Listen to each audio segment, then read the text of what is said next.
toughest exam in the world. Now we all know कि doctors, engineers, CA, CS, gate, IIT, IIM का exam कितना tough होता है। But जब मैं रिसर्च कर रहा था इस वीडियो के लिए कि कौन से सबसे मुश्किल एग्जाम्स होते हैं दुनिया के, तो मुझे कुछ अमेजिंग एग्जाम्स के बारे में पता चला जो दुनिया के टफेस्ट एग्जाम्स हैं। इसमें से आप कुछ के बारे में सुन के एकदम शॉक्ड हो जाएंगे। और इसी वीडियो के बीच में मैं बताऊंगा कि ऑफिशियल सबसे टफेस्ट एग्जाम कौन सा है इस दुनिया का। आप कौन से अब तक के सबसे टफ एग्जाम के लिए बैठे हो, या आपको पता है कि ऐसे किसी एग्जाम के बारे में, तो हमें कमेंट करके जरूर बताएं। और अभी तक हमारा चैनल सब्सक्राइब नहीं किया तो सब्सक्राइब कीजिए। बेसिक ट्रिक है, एक तो लाइक और शेयर ठोक दीजिए, महाकाल का लाइक और शेयर ठोक दीजिए। पूरा साल मेहनत करता हूं आपके लिए बेटा, ऐसा नहीं चलेगा, ऐसा नहीं चलेगा। इमेजिन कि आप किसी एग्जाम के लिए बैठे हो और वो नेशनल इवेंट बन जाता है, जहां पे पुलिस फोर्स लगाई जाती है सड़क पे और आसपास के एरिया में। उस दिन किसी भी तरह का कोई कंस्ट्रक्शन वर्क नहीं होता, जस्ट टू मेक श्योर कि साइलेंस बना रहे और स्टूडेंट्स को बिल्कुल भी डिस्टर्ब ना हो एग्जाम देने टाइम। एम्बुलेंस भी वहां मौजूद रहती है इन केस कोई स्टूडेंट एग्जाम देते देते बेहोश हो जाता है। बस इसी तरह का एक एग्जाम है जो कि हर एक चाइनीज स्टूडेंट्स को देना पड़ता है। इसका नाम है गाओकाओ और ये नेशनल हायर एजुकेशन एग्जाम है। सो बेसिकली आपको इस एग्जाम में अपीयर होना ही पड़ेगा अगर आपको कॉलेज के लिए एलिजिबल होना है तो। अब इस एग्जाम को इतना टफ और डिफिकल्ट मानते हैं कि इस एग्जाम पे काफी फिल्म और डॉक्यूमेंट्रीज भी बन चुकी है। अब सोचो कि आप इस तरह की एक एग्जाम हॉल में एंटर कर रहे हो, क्या माहौल रहता है। हम सबको पता है कि इंडिया के अंदर कितना इजी होता है ड्राइविंग लाइसेंस लेना, बट फिनलैंड और डेनमार्क वाले इतना टफ टेस्ट लेते हैं कि आपकी बैंड बज जाए। फिनलैंड में आपको 18 घंटे के ड्राइविंग लाइसेंस कंप्लीट किए होने चाहिए और इसके बाद आपको नाइट ड्राइविंग टेस्ट क्लियर करना है, आपको स्किड मारनी आनी चाहिए। वहीं दूसरी तरफ डेनमार्क में 7 आवर्स का ड्राइविंग लाइसेंस कंप्लीट होना चाहिए और आपको 8 फिगर में ड्राइव करना आना चाहिए, जो कि खैर इंडिया में भी होता है। ड्राइविंग फॉरवर्ड और बैकवर्ड करना आना चाहिए, स्लिपरी रोड पे कैसे ड्राइव करना है वो आना चाहिए, ड्रिफ्ट मारना आना चाहिए। बस इतना आता है तो बस टेस्ट दो और लाइसेंस ले जाओ। और इसके बाद England 3rd toughest driving test पे आता है। इंडिया में मुझे याद है कि मैंने कैसे ड्राइविंग लाइसेंस का एग्जाम दिया था। 2007-2008 की बात है।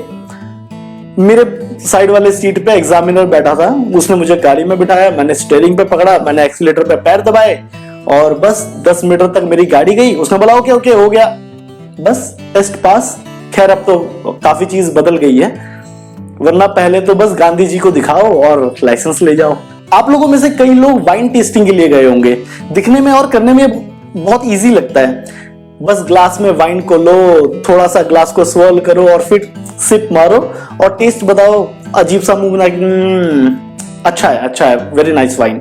आपको पता है जो आपको ये वाइन टेस्टिंग करवाने ले जाते हैं उनकी भी एक एग्जाम होती है और ऑफिशियली ये दुनिया की सबसे टफेस्ट एग्जाम है। आपने सोचा होगा कि नासा के साइंटिस्ट या डॉक्टर, इंजीनियर जैसी एग्जाम सबसे टफेस्ट होती है, लेकिन नहीं। दारू पी के उसका स्वाद बताने की एग्जाम सबसे टफ होती है। इसका नाम है मास्टर सोमेलियर डिप्लोमा एग्जाम और बेसिकली इसे पास करने में 3 साल का वक्त लग जाता है। सबसे अजीब बात है कि ये एग्जाम चालू हुई 40 साल पहले यूके में और अब तक सिर्फ 200 लोग इस टेस्ट को पार कर चुके हैं। बेसिकली 3 साल का टाइम होता है जिसमें आपको पास करना होता है ये एग्जाम, और ये एग्जाम भी 3 पार्ट्स में डिवाइडेड है। और अगर आपने 3 साल के अंदर ये पास नहीं किया तो आपको वापस से शुरू करना पड़ेगा, वापस से अपने 3 साल देने पड़ेंगे, सेम प्रोसेस स्टार्टिंग से। अब बात करते हैं लॉन्गेस्ट एग्जाम के बारे में, Louisiana state bar association exam. और ये चलती है 21.5 घंटे, मतलब 21.5 आवर्स, मतलब ऑलमोस्ट एक पूरा दिन आपको बैठ के खाली एग्जाम देना है। अगर आपको इससे भी लंबी किसी एग्जाम के बारे में पता है तो आप कमेंट करके जरूर बताइए। दुनिया में सुशी शेफ बनने में बहुत सारे टेस्ट होते हैं, लेकिन एक प्रोफेशनल मास्टर सुशी शेफ बन जाने में आपको 20 साल का समय लग जाता है, जिसे कहते हैं इतामे। फर्स्ट लेवल होता है अप्रेंटिस का, जहां पे सिर्फ बेसिक सिखाया जाता है 5 साल तक। फिर आता है नेक्स्ट लेवल, जहां पे आपको सुशी राइस बनाना सिखाते हैं और फिर आप अगर वो टेस्ट पार कर लेते हैं तो नेक्स्ट स्टेप में आप बन जाते हैं वाताकी, जो कि आपको चांस मिलता है किचन में इतामे यानी जो मेन शेफ है उसके बाजू में खड़े होके बस देखने का कि वो कैसे बना रहा है। अभी तक आप सिर्फ चॉपिंग बोर्ड को देख रहे हैं, अभी तक आप उसको यूज नहीं कर रहे, और फिर सारे लेवल्स पार कर देते हैं तो आप बन जाते हैं ऑफिशियल शेफ जिसको बोलते हैं इता में। अगर आप गूगल करेंगे दुनिया की टफेस्ट एग्जाम तो आपको लिस्ट में 4 से 5 एग्जाम तो इंडिया के मिल जाएंगे, टॉप 10 लिस्ट में ये। तो ये सारे one of the toughest exam में शामिल है दुनिया के। Let's start with JEE। हमें पता है कि इंडिया का one of the toughest exam ये है जिसमें लाखों स्टूडेंट्स बैठते हैं। इमेजिन दिस, 2015 में आउट ऑफ 13.5 लाख स्टूडेंट्स, मतलब 13.5 लाख स्टूडेंट्स एग्जाम्स के लिए बैठे, जिसके अंदर सिर्फ 1.5 लाख यानी 1.5 लाख स्टूडेंट्स ही एलिजिबल हो पाए नेक्स्ट लेवल के लिए, जिसको एडवांस टेस्ट कहते हैं। 20 से 25 हजार लोग इस टेस्ट को क्वालिफाई करते हैं, जिसके अंदर सिर्फ 10,000 लोग IIT के लिए एलिजिबल हो जाते हैं। एंड इसके अंदर भी आपको अपने पसंद की सीट मिले ये कंफर्म नहीं है। ऐसे ही UPSC के भी एग्जाम है जिसके अंदर भी काफी कैटेगरीज होती है।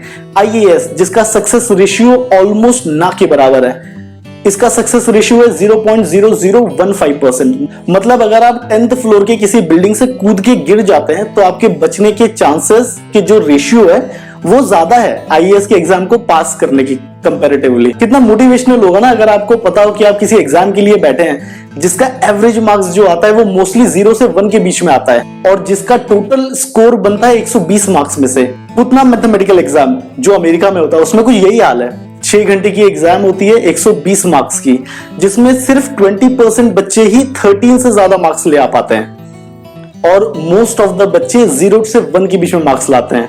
अब आप ज्योग्राफी या हिस्ट्री का एग्जाम देने बैठ रहे हो तो ये मत सोचो कि कितना टफ है। हमारा वीडियो देख लो वापस से प्ले करके और आपको अलग ही मोटिवेशन मिल जाएगा। हमारे वीडियो को लाइक करना और शेयर करना मत भूलना और अभी तक चैनल को सब्सक्राइब नहीं किया तो सब्सक्राइब कीजिए। इंस्टाग्राम पे भी हम काफी कुछ अपडेट्स देते रहते हैं तो वहां पे भी जरा फॉलो कर दीजिए।